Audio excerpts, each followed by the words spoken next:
That doesn't make it any less important while it still exists. 13 unlucky opinions to make you question what is actually unpopular. Burger flipping isn't easy, and we shouldn't look down on people who work in those jobs. As someone who worked those jobs in high school, it kind of pisses me off that a lot of privileged white-collar assholes on Reddit like to talk bad on those people. Just because the job doesn't require some sort of advanced education doesn't mean it's an easy job. And a lot of people aren't capable of handling that kind of thing. I hated those jobs personally, and I have huge respect for anyone who works them.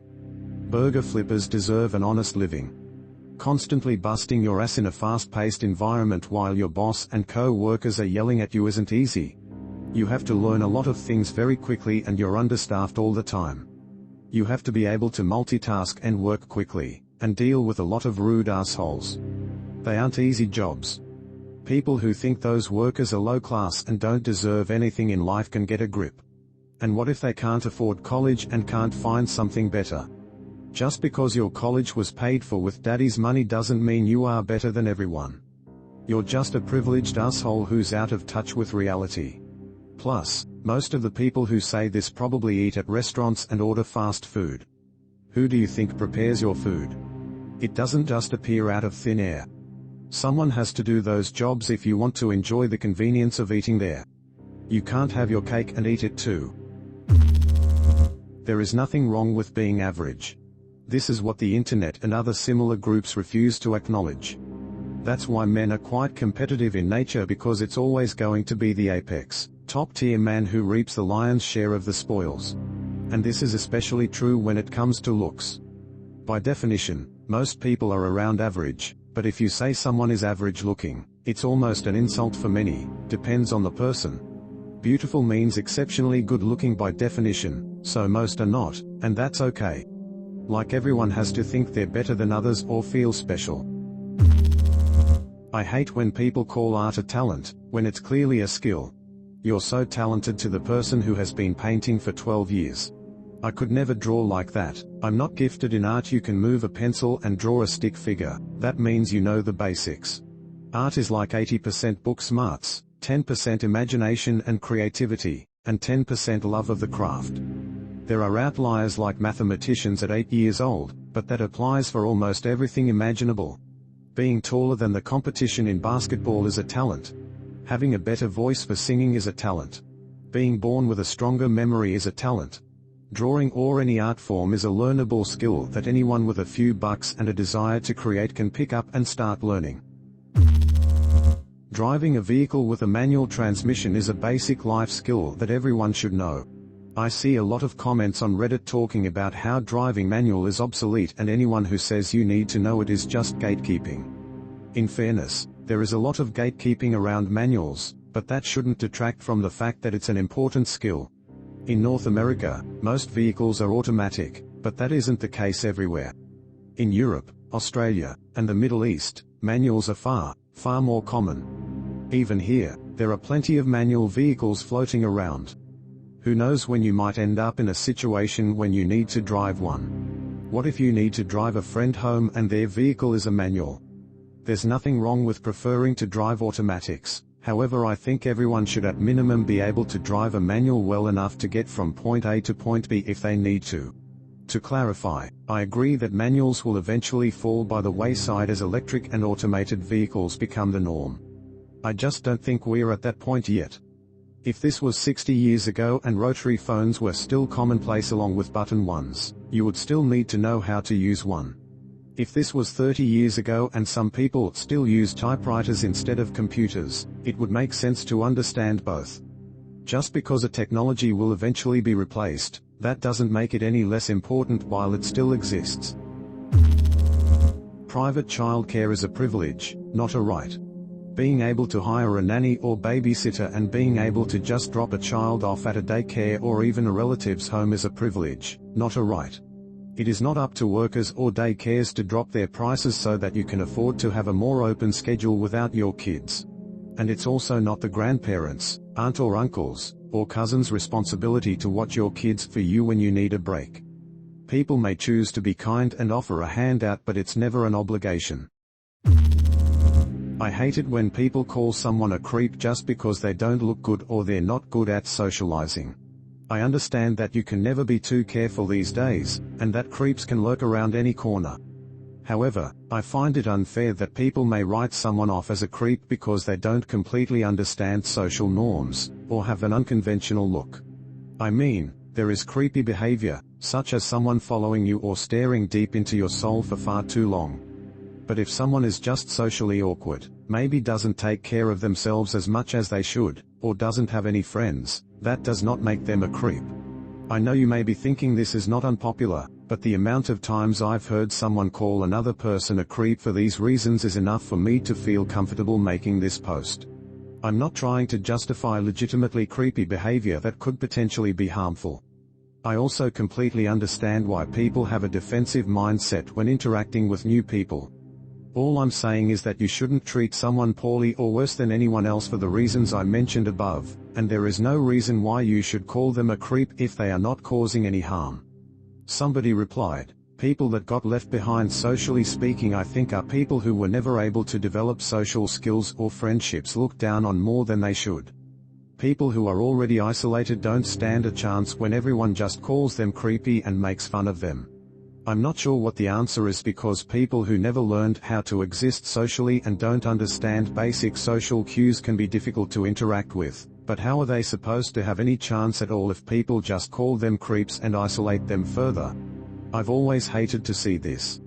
They're just people and are likely very nice, but after so much relentless emotional damage, I wonder how many of them just slip beyond the point of return and actually become really weird and creepy because they decide they have no personal relationships to care about anyway. They may as well just give up trying to socialize. I hate people who are picky eaters. We all have some foods we don't like. I don't like durians or tomatoes, but other than that I'm a big foodie.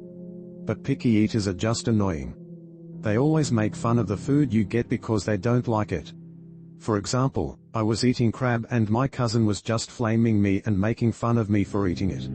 Though some picky eaters are fine, like they'll go out with you to a restaurant and not make fun of the food you get because they don't like it, but even then I think they are a little annoying. Like when you and your friends go out to eat at a nice place and they get some $7 chicken tender or fries, and refuse to eat or even try anything else.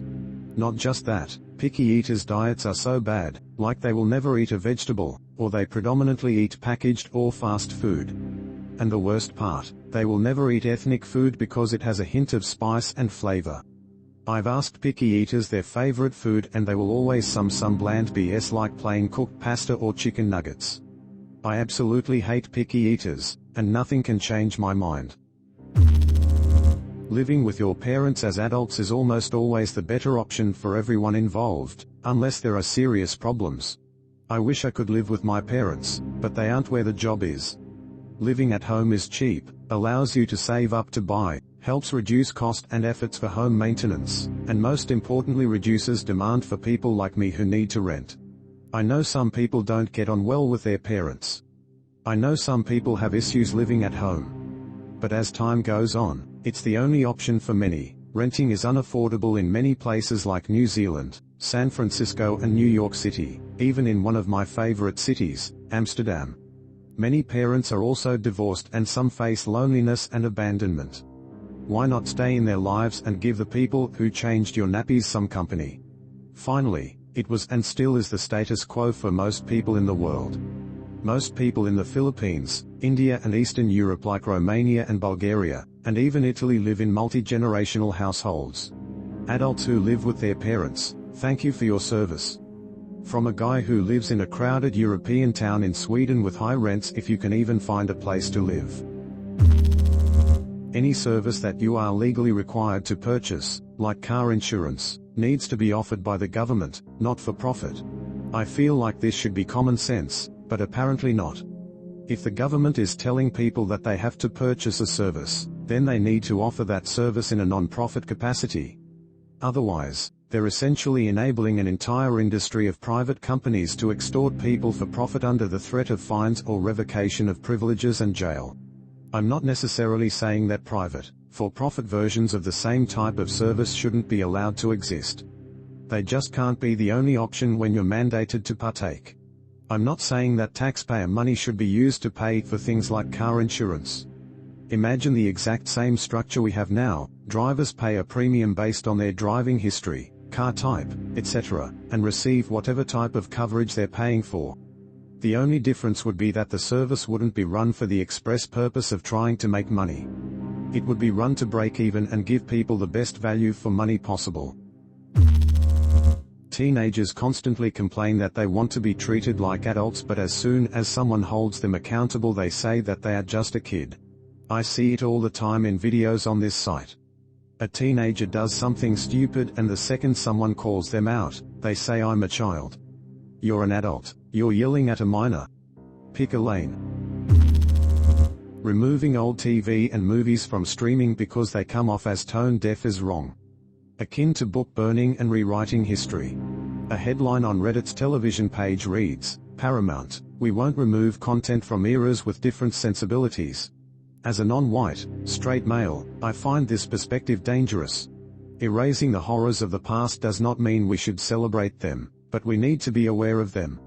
For example, I know Breakfast at Tiffany's is a terrible mockery of Japanese people, but if we start curating what is and is not acceptable, where do we draw the line? I can pretty much guarantee that removing an old movie where someone says stereotypical things isn't what's keeping these trends going. It's the fact that these attitudes still exist and are espoused by parents and segments of society. No 6-year-old kid is going to go back and watch some movie from the 1960s and all of a sudden develop a profound hatred for Jewish people. How will our kids understand our fights for change? I am having a lot of issues with my iPhone despite paying extra money. It is obvious that the iPhone community just denies issues to maintain the illusion of exclusivity. I paid for extra storage, and I connected to Wi-Fi even though I pay for data, since updates, etc. need to be connected to power and Wi-Fi to perform a function like that. I deleted so many valuable items just to make room for storage so I could enable iPhotos, which I paid for, and no matter what I do, even connected to Wi-Fi, it will not work. I have never in my life had so many issues with Android.